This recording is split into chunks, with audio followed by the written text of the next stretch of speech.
Dios. Damos gloria a Dios en esta noche. Gloria a Jesús, te adoramos, Señor. Gracias, Señor. Te adoramos. Así como están en pie, ¿por qué no ponen sus manos? Pongan sus manos juntando para acá donde yo estoy y pónganme en las manos del Señor. Pídale que sea el Señor quien pueda usarme. Pídale en esta tarde que sea la palabra que yo traigo, no sea mi palabra, sino que sea la palabra de Dios. Pídale al Señor de que pueda ser ministrado por medio de esta palabra. Pídale de que pueda ser edificado, que pueda salir diferente a como entró de este lugar, que pueda sentir la bendición de su presencia en esta tarde. Padre, en el nombre de Jesús, Señor, te damos las gracias, Señor, en esta tarde, oh Dios. Te damos las gracias, Señor, por tu misericordia, Señor, y por tu bondades, oh Señor. Te damos las gracias, oh Dios Todopoderoso, Señor, porque nos permites hoy estar aquí, Señor, y poder levantar un culto a tu nombre, Señor, y poder decir, Señor, lo grande y maravilloso que tú eres para nosotros, Señor.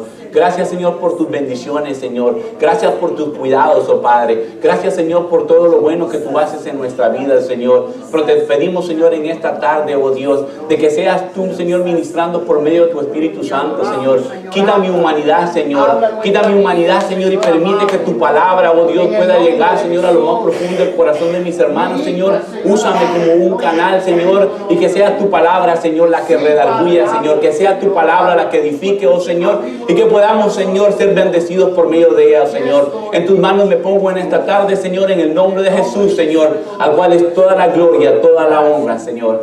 Amén y amén. ¿Pueden tomar asiento?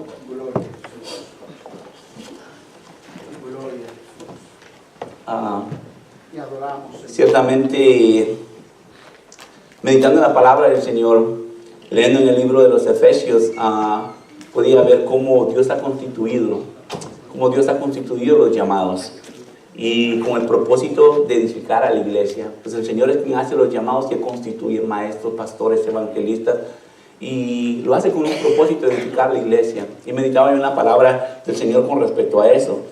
Pero me daba cuenta de que últimamente nos aferramos más al título que al llamado.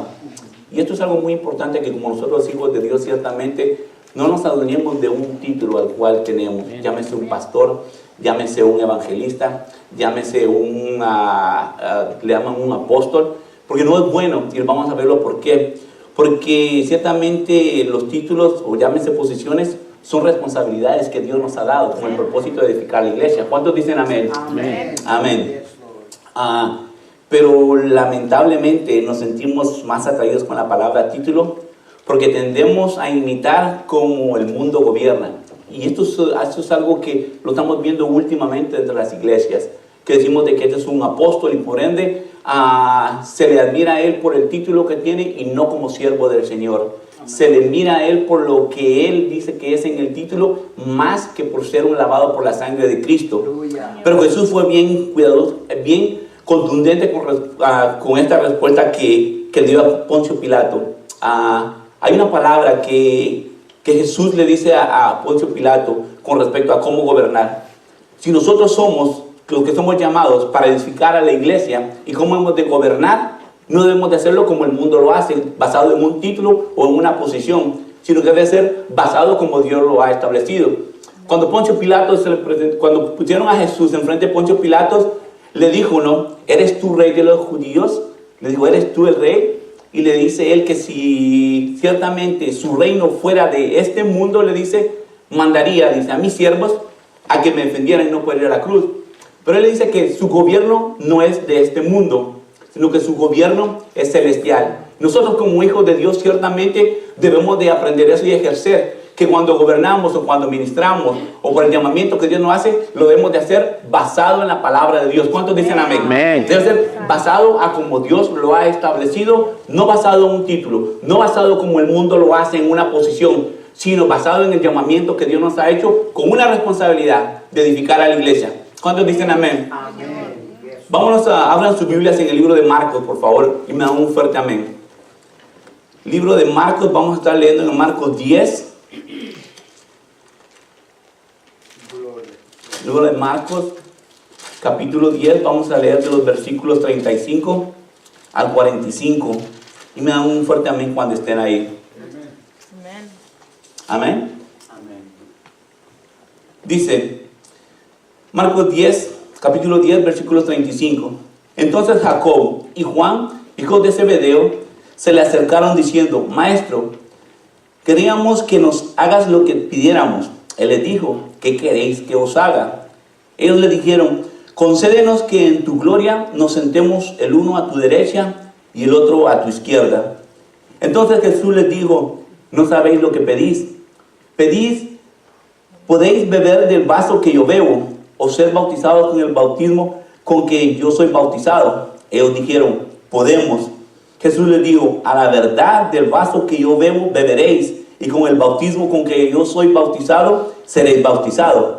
Pero el sentaros a mi derecha y a mi izquierda no es mío darlos, sino a aquellos para quienes está preparado. Cuando lo oyeron los 10, comenzaron a enojarse contra Jacobo y contra Juan. Mas Jesús, llamándolos, les dijo: sabéis que los que son tenidos por gobernantes de las naciones se señorean de ellas, y sus grandes ejercen sobre ellas potestad. Pero no será así entre vosotros, sino que el que quiera hacerse grande entre vosotros será vuestro servidor, y el que de vosotros quiera ser primero será siervo de todos. Porque el Hijo del Hombre no vino para ser servido, sino para servir y para dar su vida en rescate por muchos.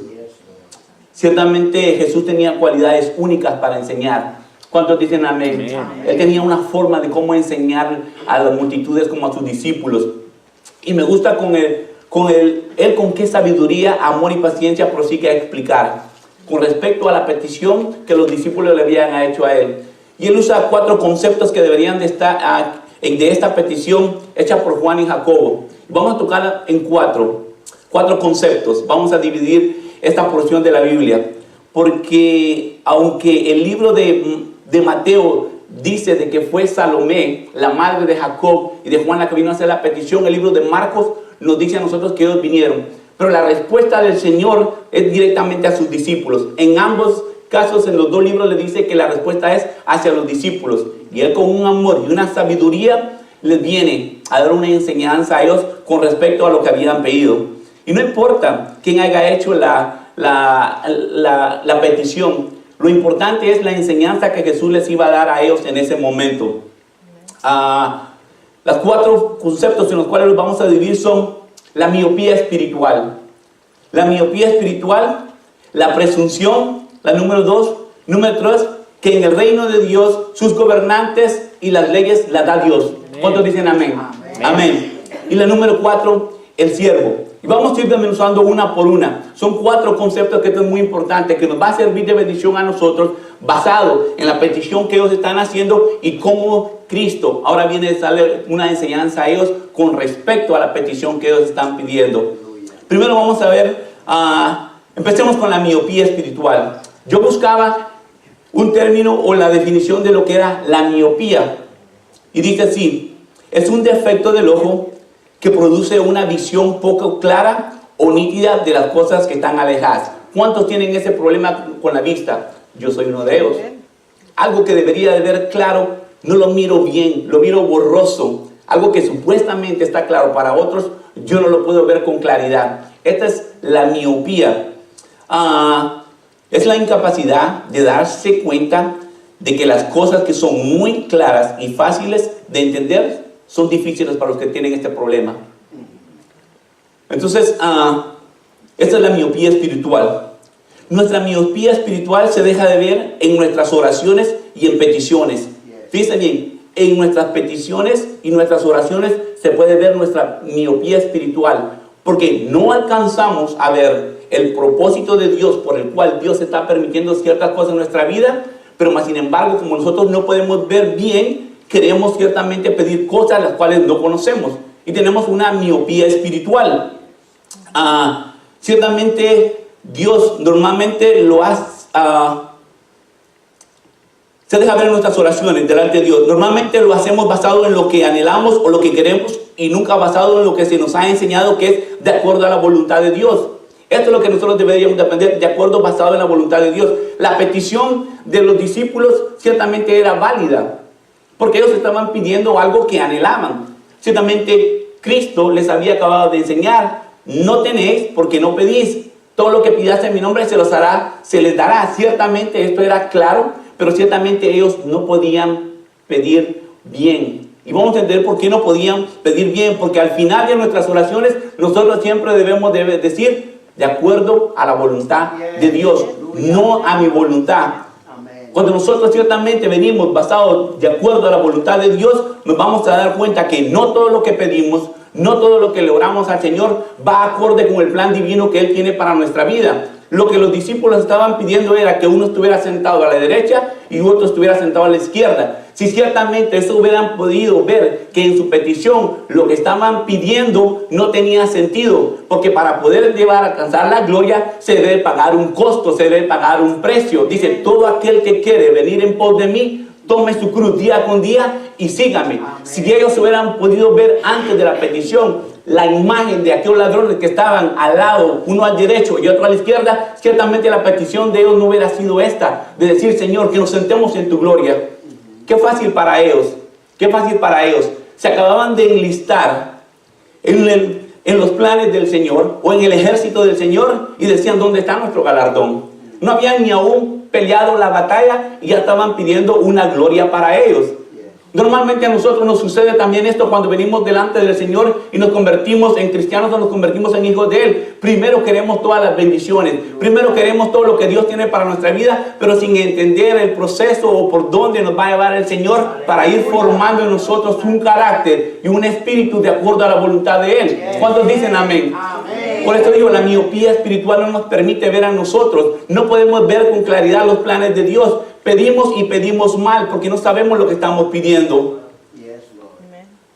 No, pues, fíjense, pues, algo que es tan claro para nosotros, lo voy a poner un ejemplo muy sencillo. No es posible visitar al doctor y venir con una receta prescrita por mí y decirle que esta es la medicina que necesito para mi enfermedad o para mi dolencia. No tiene nada de sentido de venir delante del doctor y traer yo mi propia prescripción y decirle esto es lo que yo necesito. Pues el médico es quien examina y es el que determina lo que tienes que recetar, y esto es lo lógico o lo normal. Porque nosotros cuando venimos delante del Señor traemos una lista de peticiones y decimos, Señor, yo quiero esto, Señor, dame esto, Señor, esto es lo que yo quiero y en el nombre de Jesús, amén? ¿Por qué no le decimos, Señor, ¿será de tu voluntad que yo tenga esta bendición? ¿Será que al tener esta bendición uno me va a apartar de tu camino? ¿Será que al recibir esta bendición ciertamente no va a interrumpir mi comunión contigo? ¿Será que cuando yo oro le estoy pidiendo de acuerdo a su voluntad? Jesús en el Getsemaní, cuando Él estaba orando ahí, dijo, ¿será que pase en mí esta copa? Pero no se haga mi voluntad, sino tu voluntad. Aleluya. Y eso es lo que nosotros tenemos que buscar en el camino del Señor. El que se haga la voluntad de Dios, que Él puede ver todo el cuadro de nuestra vida. Él puede ver todo lo que ha de acontecer en nuestra vida, pero nosotros simplemente nos encerramos en el momento en el cual estamos viviendo y debemos de tener cuidado al tener esa miopía espiritual. Debemos de tener sabiduría, tenemos que ser llenos del Espíritu Santo para poder venir delante de Dios y decir, Señor, ¿será que esto conviene a mi vida? Los discípulos ciertamente no escatimaron, ellos vinieron, corrieron delante del Señor y dijeron, Señor, ¿será que nos puedes hacer algo? De que uno esté sentado a tu derecha y otro esté sentado a la izquierda. Pero si se dan cuenta en la cita que nosotros empezamos a leer, cuando empieza el versículo dice, entonces Jesús, la pregunta es de que esto era la continuación de algo que en los capítulos anteriores se venía diciendo. Jesús venía caminando hacia Jerusalén. Jesús les venía diciendo a ellos lo que le iba a acontecer allí. Pero Él dijo al final de darles todo lo que le iba a acontecer, dijo, pero al tercer día resucitaré. Se les prendió a ellos y dijeron, ciertamente, este es el Mesías, el Hijo de Dios. Ahora es cuando nosotros le podemos pedir. Es la continuación donde ellos le dicen, Señor, queremos que cuando tú vengas en tu gloria, yo quiero estar sentado a la izquierda y yo quiero estar sentado a tu derecha. Y algunas veces nosotros así somos cuando leemos la palabra de Dios o vemos las bendiciones que Dios tiene para nuestra vida. Nos aferramos a ellas. Queremos ciertamente arrebatar de la mesa del Señor las bendiciones que Él tiene sin antes pedirle al Señor que sea de acuerdo a su voluntad. Jesús en su respuesta a la petición y viendo la ignorancia y el error en que se basaba la petición dice, no sabéis lo que pedís. Mira la respuesta del Señor, no sabéis lo que pedís, pues estaban oscuros con relación a lo que pedían y desconocían el camino hacia la cruz. Porque si ellos hubieran sabido lo que iba a padecer el Cristo o lo que tenía que padecer para poder llevar esa gloria, no hubieran hecho esa petición. Pero ¿qué pasa con nosotros? Cuando queremos ciertamente un pastorado, queremos ser un maestro, queremos ser un evangelista, ¿acaso no hay que pagar un costo por ese llamado? No podemos esperar solo la gloria. Para poder decir que somos victoriosos, ciertamente tiene que haber una pelea. Para poder decir que somos más que vencedores, ciertamente tuvimos que haber tenido una lucha, pero eso ciertamente no lo queremos en nuestra vida. Esa parte del ministerio nosotros no lo queremos aceptar. Gloria. Es en algo en lo que deberíamos de meditar nosotros en esta tarde. Que ciertamente el venir delante de la presencia del Señor con una miopía espiritual no nos permite ver, no nos permite ver a nosotros con claridad lo que estamos pidiendo. La petición de ellos ciertamente era válida, como les decía, pues Él mismo les había enseñado, y así mismo se nos ha enseñado a nosotros. Cada vez que nosotros oramos, siempre clamamos esos versículos. Señor, tu palabra dice, Señor, tu palabra dice, Señor, tú lo dices y en el nombre de Jesús tú lo vas a hacer. Pero ¿qué tal si no es la voluntad de Dios? ¿Qué tal si no es la voluntad de Dios de eso para tu vida? Hemos oído una tras otra historias o cosas que el pastor ha compartido con nosotros. Nos compartía de una mujer que tenía a su niño muy enfermo y que le oraba y que le insistía a Dios, que cuando éste creció, ciertamente se apartó del Señor y terminó perdido en las drogas y le oraba ahora ella al Señor para que el Señor se lo regresara al camino. ¿Y qué fue la contestación del Señor? Si hubieras permitido que me lo llevara cuando estaba pequeño, no estaría pasando por eso. La voluntad permitiva de Dios no es buena para nuestras vidas. La voluntad permitiva de Dios no es buena para nuestras vidas, porque Dios permite ciertas cosas para nuestra vida sabiendo que no son buenas, pero con el propósito de hacer algo bueno para nuestras vidas. Nosotros le pedimos, Señor, quiero una casa, Señor, quiero un carro, Señor, quiero esto, Señor, quiero el otro. Y cuando el Señor nos lo termina dando, nos damos cuenta que tal vez no era la voluntad de Dios en eso. Terminamos endeudados, terminamos ciertamente con problemas en el matrimonio, terminamos ciertamente sin dinero y empezamos a correr y decir, Señor, pero si tú me lo diste. No, Dios en su voluntad permitida te lo permitió, pero no era esa la voluntad de Dios. Debemos de tener cuidado nosotros cuando venimos delante de la presencia del Señor. Los apóstoles, ciertamente su petición era válida, pero no era buena. Ciertamente esto no nos debería pasar a nosotros, que muchas veces estamos en oscuras, pues nos enfocamos más en nuestros deseos y problemas que en la voluntad de Dios. Porque ciertamente la angustia, la presión por lo que Dios permite que nosotros pasemos, no nos permite ver. Y nos enfocamos más en esa angustia y en ese dolor que en la voluntad de Dios. Algunas veces una enfermedad puede ser para la gloria de Dios. Aunque no lo creas, una enfermedad puede ser para la gloria de Dios. Porque ciertamente cuando estamos sanos y buenos, no venimos a buscar de su presencia. No le buscamos, no le amamos. Y Dios permite que una enfermedad venga a nuestra vida. Lo hace con el propósito de que clamemos a Él, que nos acerquemos a Él. Y que por medio de eso volvamos otra vez a emprender esta comunión, la cual habíamos perdido. Amén.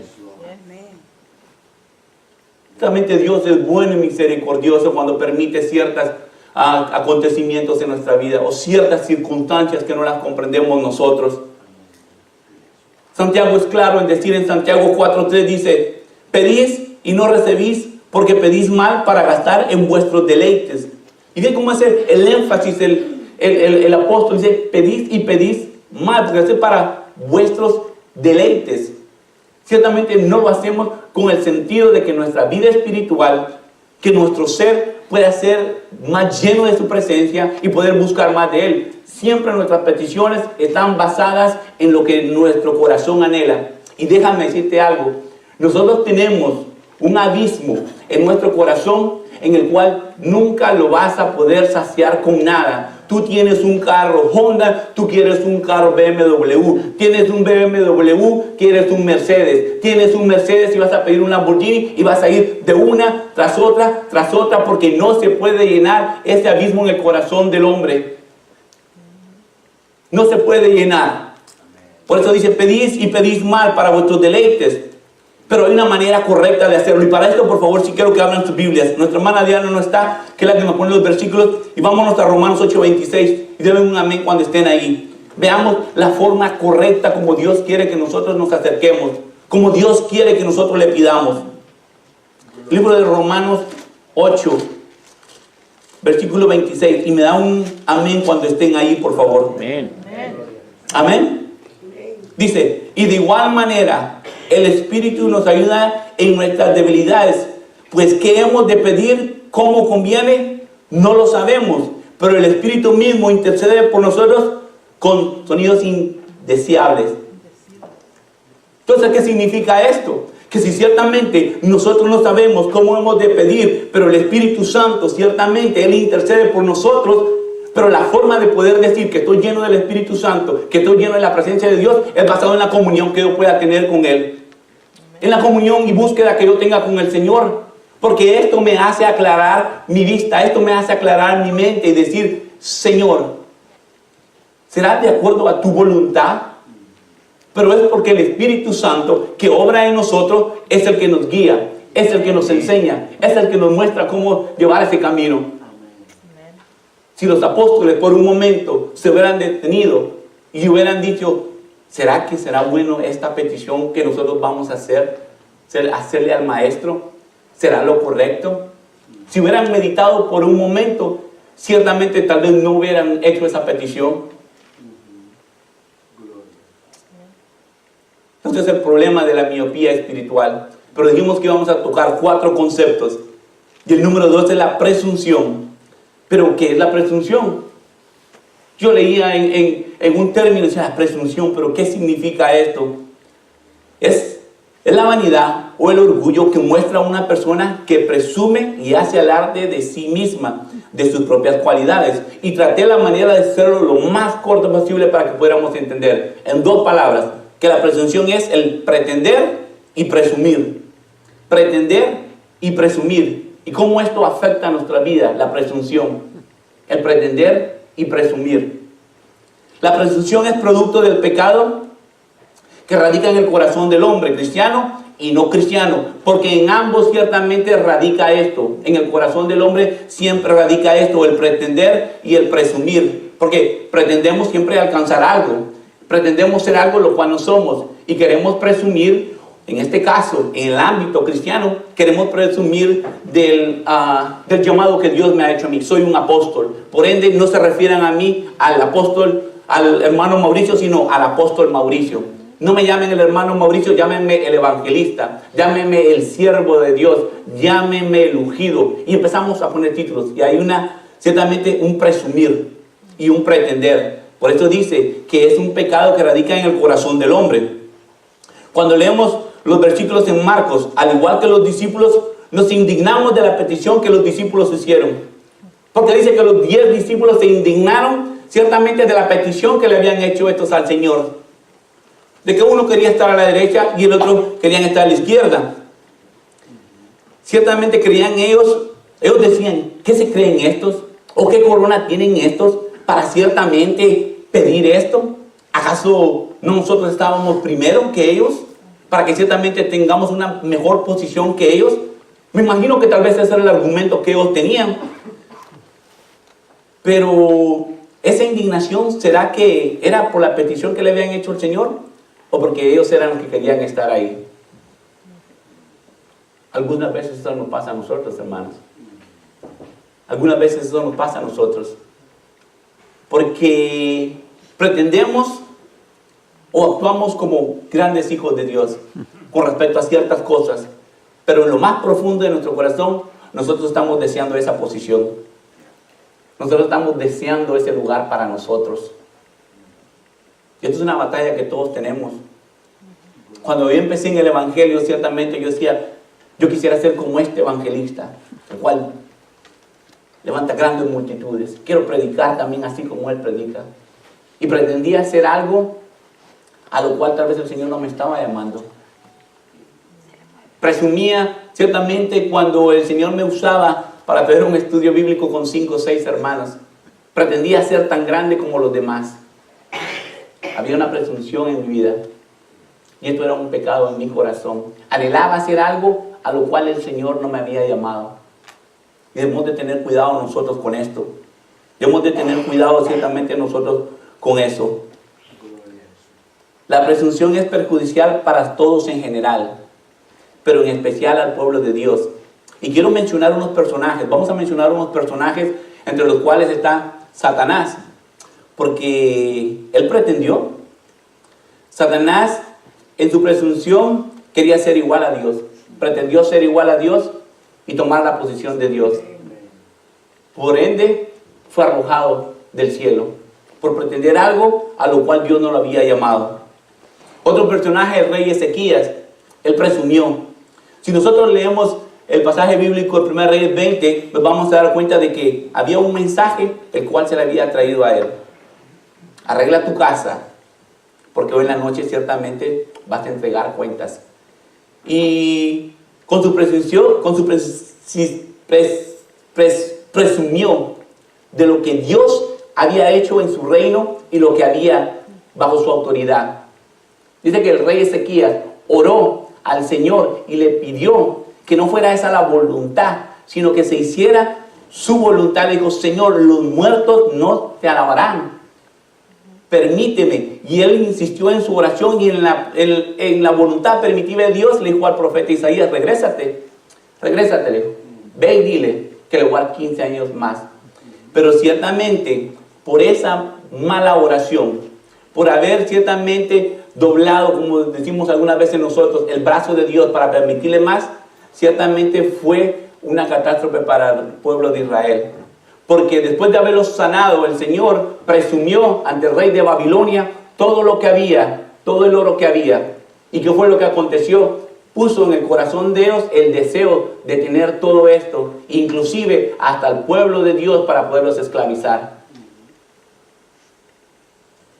Vamos a tocar otro personaje, el rey Herodes. Él pretendió ser igual a Dios. Eso lo vamos a leer en el libro de Hechos. Herodes, al aceptarse y creerse ser Dios, un ángel del Señor le hirió por cuanto no dio la gloria a Dios. Expiró comido de gusanos, dice. Esto nos enseña que la presunción tanto en el cielo como en la tierra es perjudicial para el hombre. Porque en el cielo fue arrojado Satanás y aquí en la tierra tuvo consecuencias para ciertos hombres. Y es para mencionar solo 2 hombres. Y miremos la recomendación que se nos da a nosotros. Miremos la recomendación que se nos da a nosotros como hijos de Dios. Cómo debemos de tener cuidado con respecto a la presunción. Vámonos al libro de Romanos 12:3 y me dan un amén cuando estén ahí. Libro de Romanos 12:3. Amén. Amén. Digo pues, por la gracia que me es dada a cada cual que está entre vosotros, que no tenga más alto concepto de sí que el que debe tener, sino que piense de sí con cordura, conforme a la medida de fe que Dios repartió a cada uno de nosotros. ¿Cuál es la advertencia para nosotros? ¿Cuál es la advertencia para nosotros? Que cada uno de nosotros, ciertamente, no debemos de tener un alto concepto más del que Dios nos ha dado a nosotros. Debemos de tener cuidado con eso. Por eso, bendita palabra de Dios es indestructible, porque ella es la que nos forma, ella es la que nos enseña para poder ministrar dentro de su casa con cordura, para poder ministrar de acuerdo a la voluntad de Dios. Dijimos de que el gobierno y los líderes los pone el Señor y sus leyes están sobre nosotros. Número 3, el reino de Dios. El reino de Dios, ¿cómo ha de ser entre nosotros?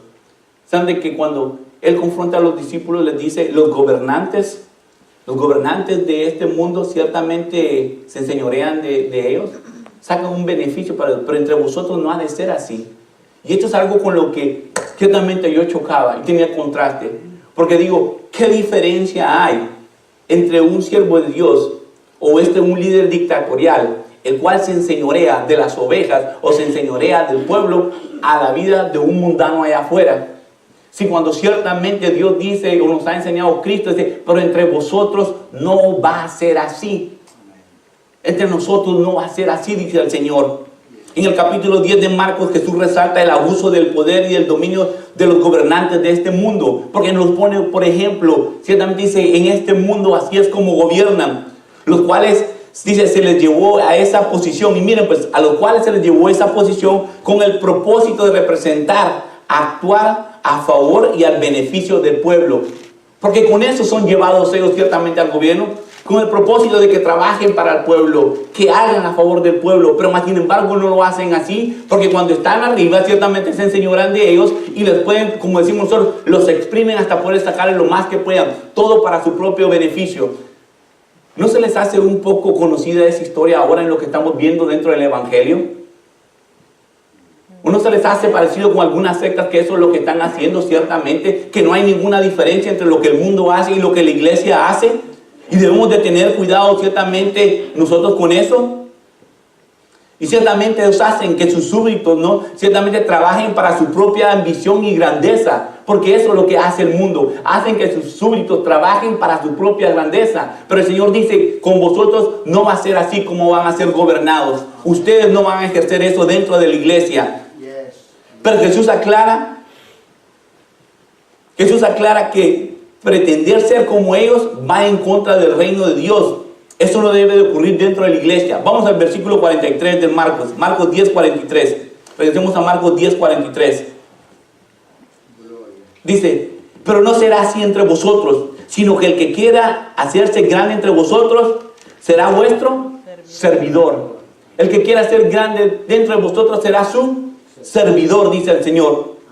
En otras palabras, los que han de ser puestos, oigan bien esto, para los que quieren ministrar, para los que quieren ciertamente ser llamados por el Señor, dice, los que quieren ser puestos a cargo de la iglesia han de ser como ovejas al cuidado de su pastor, que las han de servir, cuidar y alimentar. Oiga bien, servir, cuidar y alimentar. Esta es la enseñanza que Cristo está dando, es decir, porque ciertamente tiene que ser servidor de todos. Ustedes están en la responsabilidad de servir, cuidar y alimentar. ¿O acaso el Señor no lo hizo en su ministerio cuando estuvo en la tierra?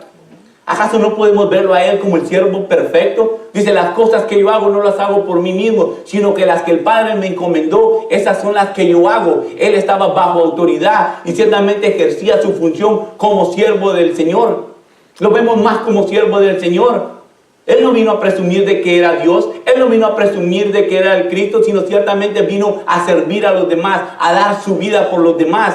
Si este sentir o este sentir de espíritu estuviera entre nosotros, ciertamente la iglesia se gobernaría en distintas formas, como Dios lo ha establecido, como el gobierno de Dios quiera que sea dentro del mundo eclesiástico. También nos aclara que no hay otra jerarquía que de la humildad, y de esto nos hace falta a algunos. La única jerarquía que debe haber dentro de la iglesia debe ser la humildad. Que esto es lo que debe reinar en el medio de nosotros. El amor y el servicio a los hermanos. El amor y el servicio a los hermanos. Decía yo que cuando nosotros comprendemos nuestra posición como hijos de Dios o como siervos del Señor, nuestro servicio es más fácil. Nuestro servicio ciertamente no es costoso. ¿Por qué? Porque sabemos de que estamos para servir. Porque estamos como siervos del Señor, ministramos de su mesa, porque cuando nuestro Señor venga, nuestro amo venga, nos encuentre siendo fieles. Nuestro servicio no sería variable como ahora, de que ciertamente renegamos, cuestionamos y decimos, ¿por qué a mí? ¿Por qué yo, Señor? Cuando debería ser un privilegio el que nos llamen siervos del Señor. Debemos de tener muy bien en claro que nosotros estamos para servir, cuidar y alimentar. Que el único espíritu que debe estar en el medio de nosotros es el espíritu de humildad. ¿Cuántos dicen amén? Un espíritu de humildad. Él se pone como ejemplo. Miren el versículo 45, que es lo que dice. Ahí mismo en 10:45. Porque el Hijo del Hombre no vino para ser servido, sino para servir y para dar su vida en rescate por muchos. Un espíritu de siervo. Dígale a su hermano, yo estoy aquí para servir. Yo estoy aquí para servir.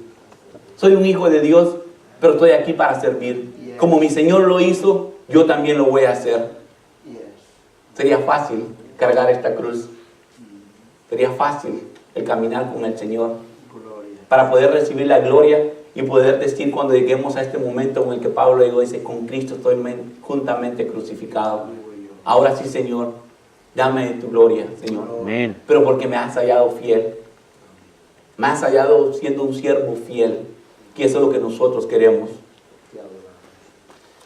siendo quien era, nos dice en Filipenses 2:7, que tomó la forma de líder. Amén. Amén. Tomó la forma de siervo. Vamos a este versículo que es bien importante que lo leamos. Efesios 2:7. Denme un amén cuando estén ahí. Efesios 2:7.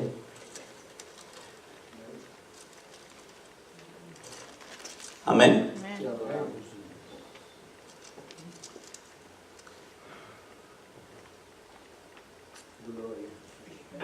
Filipenses 2:7, perdón. No es Filipenses 2:7.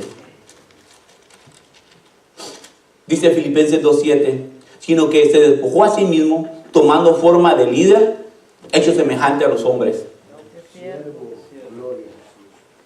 Forma de siervo, en forma de siervo.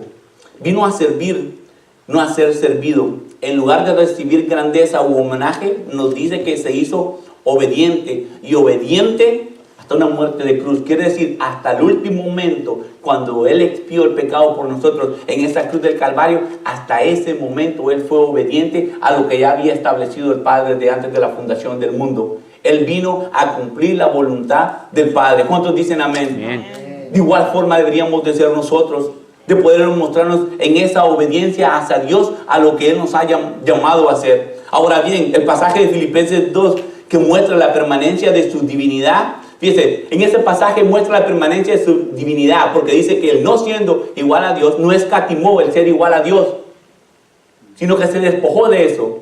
Entonces, ciertamente, era una permanencia de su divinidad, y después de su encarnación indica que también se hizo obediente hasta la muerte. Fíjense, toda su vida fue de obediencia al Padre sin desviación. ¿Cuántos dicen amén? Amén. Toda su vida fue de obediencia sin desviación hacia el Padre.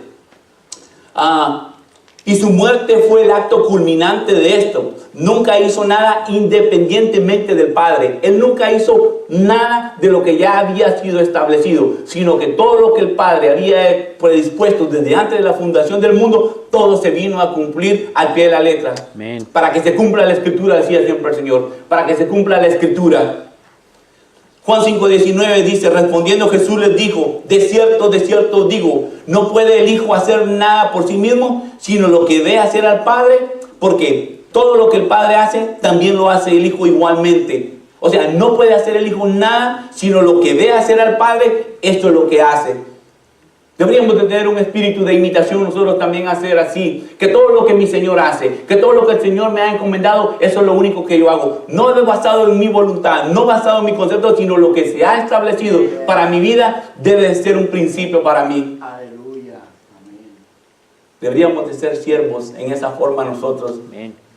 Deberíamos de conocer al Señor ciertamente a ese nivel. Nuestras peticiones o nuestras oraciones siempre son basadas en nuestros intereses, en qué podemos ganar de la oración. ¿Qué podemos ganar con esta oración? Pedimos y pedimos mal. Y fíjense, con Cristo, esto no significaba sus limitaciones en el caso de Él. No habían limitaciones en su caso. Sus limitaciones fueron solo las que voluntariamente se puso a sí mismo. Porque si leemos en ese versículo al final dice, porque todo lo que el Padre hace, también lo hace igualmente el Hijo. Sus limitaciones las hizo Él voluntariamente, por obediencia al Padre. Todo lo que Él hizo, lo hizo en unión inseparable con el Padre. Él dijo, todo yo y el Padre uno somos. Por consiguiente, el poder sobrenatural le pertenecía a Él como Dios, y sin embargo actuó como alguien que en virtud de su humanidad vivía dependiente de y en sujeción a la voluntad del Padre. Yo no sé si lo entendieron.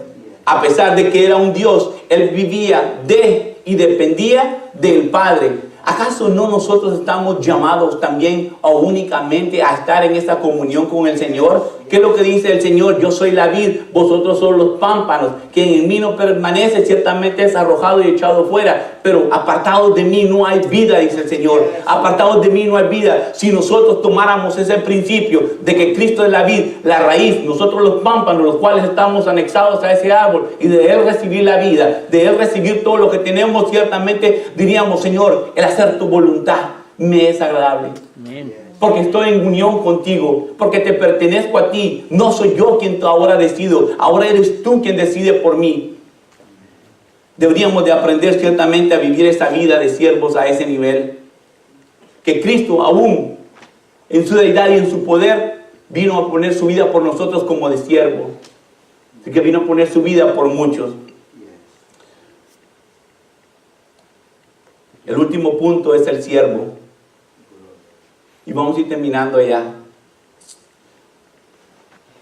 ¿Qué es un siervo? ¿Se recuerdan que una de las prédicas que les traje la definición de siervo? Yo creo que tal vez no se van a recordar, pero permítanme recordarles. Según la institución social de la esclavitud, autoriza a una persona a disponer incondicionalmente de la vida y de los servicios de otra persona. Este es un siervo o un esclavo. Según la Constitución, que tu vida le pertenece a otro y que él tiene todo el derecho sobre tu vida y de tus decisiones de hacer lo que él crea que es mejor para ti. Ese es un esclavo o un siervo. En el ámbito religioso, el concepto de siervo se expresa la obediencia absoluta del hombre a Dios. ¿Cuántos dicen amén? Amén. Y la aceptación incondicional de la voluntad divina, regida por su palabra. Le pertenecemos al Señor. Amén. Porque Él nos compró con su sangre. Amén. Ciertamente Él nos quitó del yugo de la esclavitud del pecado. Ahora le pertenecemos a Él. Entonces, si le pertenecemos a Él, nosotros incondicionalmente, Dios debería disponer de nuestra vida y de los servicios de nosotros también. ¿O acaso no es nuestro Señor? ¿No es nuestro Dios? Ese es un siervo. Les dije que los títulos son más importantes aquí. El profeta, el apóstol, el ungido, y etcétera, etcétera. Pero ¿no se han dado cuenta que el término siervo no lo usamos mucho dentro de la iglesia? Decimos varón de Dios, hembra del Señor, pero no siervo del Señor. Porque deberían ser ese el nombre correcto con el que deberían de llamarnos a nosotros. Siervo de Jesucristo, Amén. Servidor del Señor. Esa es nuestra posición dentro de la iglesia. En el versículo 45 del libro de Marcos, el que leímos hace un momento, dice: Jesús nos dice que la auténtica condición de un siervo lo hizo de una manera simple y directa. No vamos a leer el versículo, pero Cristo lo hizo de una forma simple y directa en el versículo 45. Servir y dar. Servir y dar. Dígale a tu hermano: yo estoy aquí para servir y para dar. Yo estoy aquí para servir y para dar. Siervo no es ser servido, no es adoptarse de un puesto, no es apoderarse de un puesto. Y miren bien esto: siervo no es apoderarse de un puesto más destacado, tampoco para ganar buen nombre, ni mucho menos para atraer atención o fama, que es lo que vemos nosotros ahora alrededor nuestro. Pero alguien dirá: hermano Mauricio, yo soy un hijo de Dios, linaje escogido, real sacerdocio, porque siempre tendemos a buscar una posición, pero la palabra esto es lo que dice, ¿no? Somos hijos por adopción, porque así lo dice en San Juan 1:12, y a todos los que le recibieron y creyeron en su nombre, les dio la potestad de ser hechos, llamados hijos de Dios, porque así es como lo dice la palabra. Somos hijos por adopción, pero somos siervos por cuanto Cristo pagó el precio de nuestra esclavitud. ¿Cuántos dicen amén? Amén. Pero somos ciertamente siervos por cuanto Cristo pagó por nuestra esclavitud en la cruz. Antes éramos esclavos del pecado y estábamos bajo el dominio de Satanás, pero ahora somos libres por Cristo, por tanto somos propiedad de Él. Y grábese esto: si somos libres, le pertenecemos porque Él nos ha comprado con su preciosa sangre. Él nos ha redimido. Aún Cristo, siendo hijo unigénito, se hizo siervo. Y vamos a este pasaje bíblico, porque recuérdense, muchos van a decir: hermano Mauricio, yo soy hijo, yo soy linaje escogido, real sacerdocio, pero de Cristo dice que Él es Dios, que tuvo su gloria en los cielos. Pero miren cómo la cita bíblica en Isaías 42:1 lo llama. Vámonos aquí. Isaías 42:1, si me da un amén cuando lleguen ahí. Isaías 42:1 dice: he aquí mi siervo, yo los extendré. Mi escogido en quien mi alma tiene contentamiento, he puesto sobre él mi espíritu. Él traerá justicia a las naciones. Se le llama aquí mi siervo. Isaías 52:13. Isaías 52:13. Dice, he aquí, mi siervo será prosperado, será engrandecido y exaltado, y será puesto muy en alto. Y para lograr entender y poder ser un siervo eficaz, es necesario librarnos del modelo del mundo y ser renovados en nuestra mente a la luz de la palabra. Si Cristo, siendo Dios, la Escritura se refiere a Él como mi siervo, en el cual tengo complacencia, dice, mi siervo, he aquí mi siervo, será prosperado, será engrandecido, dice. Así se menciona a Cristo. Dice, ser siervo es servir y dar, es hacer la voluntad de mi Señor. ¿Cuántas veces se nos pide a nosotros el poder hacer algo en el ministerio y siempre cuestionamos el llamamiento y decimos no? Decimos no. Yo le dije un día a mi esposa, yo siento que el Señor me ha llamado a mí para la enseñanza. Y mi esposa se me quedó viendo rápidamente. No, me dice, el Señor te llamó a ti para servir, no para la enseñanza. Y tuve una lección en mi vida porque comprendí de que mi llamamiento no solo depende del don y el talento que Dios me ha dado, sino que Dios primeramente me llamó a servir a los demás. Me ha llamado a servir a los demás. Y entendiendo esa posición y esa postura, ciertamente me hace ser humilde delante del Señor y entender que lo que hago, lo hago porque soy un siervo del Señor. Y debo de estar atento que en la casa de mi Señor todo esté bien. Que en la casa de mi Señor nada falte. Porque quiero ser hallado siervo bueno y fiel. Mateo 24:45 dice, y con esto vamos a ir concluyendo. ¿Quién pues es el siervo fiel y prudente, el cual puso su Señor sobre su casa para que le dé el alimento a tiempo? Léanlo por favor, Mateo 24:45. ¿Quién es pues el siervo fiel y prudente, el cual puso su Señor sobre su casa para que le dé alimento a tiempo? Aquí no nos está hablando de títulos o posiciones, no del pastor, no del líder de varones, no del líder de las damas, o etcétera, líder de los jóvenes, sino de sus siervos que los ha puesto sobre su casa para que no falte alimento en ella. Porque no se dice el título, sino simplemente dice, ¿quién pues es el siervo fiel y prudente? La pregunta que nos deberíamos hacer es, ¿seré yo ese siervo fiel y prudente? No porque no sea el líder, y esto ahora lo digo, no para los que no mencionamos como líderes o como siervos, sino que ahora para los que quieren ejercer. No porque no sea líder estás extenso de tus responsabilidades, porque siervos somos todos. ¿Cuántos dicen amén? Amén. Siervos somos todos, y es nuestro deber velar para que en la casa del Señor no falten predicadores, no falten levitas, no falten maestros, no falten quien cuida a los niños, quien se encargue de limpiar esta casa para cuando vienen las visitas. El mantener una posición únicamente en el llamamiento divino tal vez nos puede causar problemas si no entendemos primero que antes de ese llamado tenemos el llamado de ser siervos. Amén. Para servir en la casa del Señor. Gloria a Jesús. Apocalipsis 10:5.